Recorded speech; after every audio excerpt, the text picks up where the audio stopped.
মধ্যবিত্তদের দরদাম করা। বাহ, এই জামাটা তো খুব সুন্দর মানা। দেখ তো কেমন লাগছে তোর গায়ে ধরে। বেশ ভালো লাগছে জামাটা।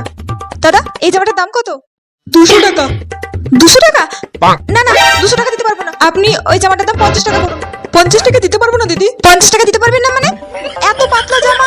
এই তো কালকে আমার পাড়া লতিকা মেয়ে এরকমই সেম একটা কুর্তি নিয়ে গেছে 50 টাকায়। আপনি দিতে পারবেন না মানে? 50 টাকা নিন। আরে না না, আরে হবে না, বললেই হবে হবে হবে না, ওতেই হবে। আরে এই নিন, হবে না, 50 50 টাকা হবে এই না নিন, বলছি তো। ওতেই হবে ওতেই হবে। আরে হবে না, আমি হবে আর দিতে না। পারবো না, আপনি আপনি 100 টাকা নিন। আমাকে আমাকে বাড়ি যেতে হবে না। আচ্ছা, আমি কি হেঁটে যাবো নাকি? আরে 8 টাকা নিন, ওতেই হবে ওতেই হবে। আরে এই হবে চল না, চল। আরে দাঁড়া, আরে, দিয়ে দাও, আরে, টাকা। বড়লোক পরিবারের দরদাম করা। মাম আমাকে কিন্তু খুব সুন্দর দেখে ড্রেস কিনে দেবে, ঠিক আছে? ওহ, ডোন্ট ওয়ারি বেটু, আমি তোমার জন্য পুরো দোকানটা কিনে নিতে পারি, বুঝেছো? তোমার যে ড্রেসটা পছন্দ তুমি নিয়ে নেবে। এক্সকিউজ মি, হ্যাঁ ম্যাডাম, বলুন কি লাগবে। আমার বেটুর জন্য সুন্দর দেখে একটা ড্রেস দেখান তো। ওকে ম্যাডাম, দেখাচ্ছি একটু। ওকে ওকে। বেটু, তোমার কোন ড্রেসটা পছন্দ হচ্ছে তুমি দেখো। বেটু, তোমার যে ড্রেসগুলো পছন্দ হবে আমি তোমাকে সেগুলোই কিনে দেবো, ওকে? ওই ড্রেসটা দেখি কাকু। মাম্মা, আমাকে কেমন লাগছে? ওয়াও বেটু, খুব সুন্দর লাগছে ড্রেসটা, বলো। দাদা, এটা প্রাইস কত? 12,000 টাকা। কি? অনলি 12,000?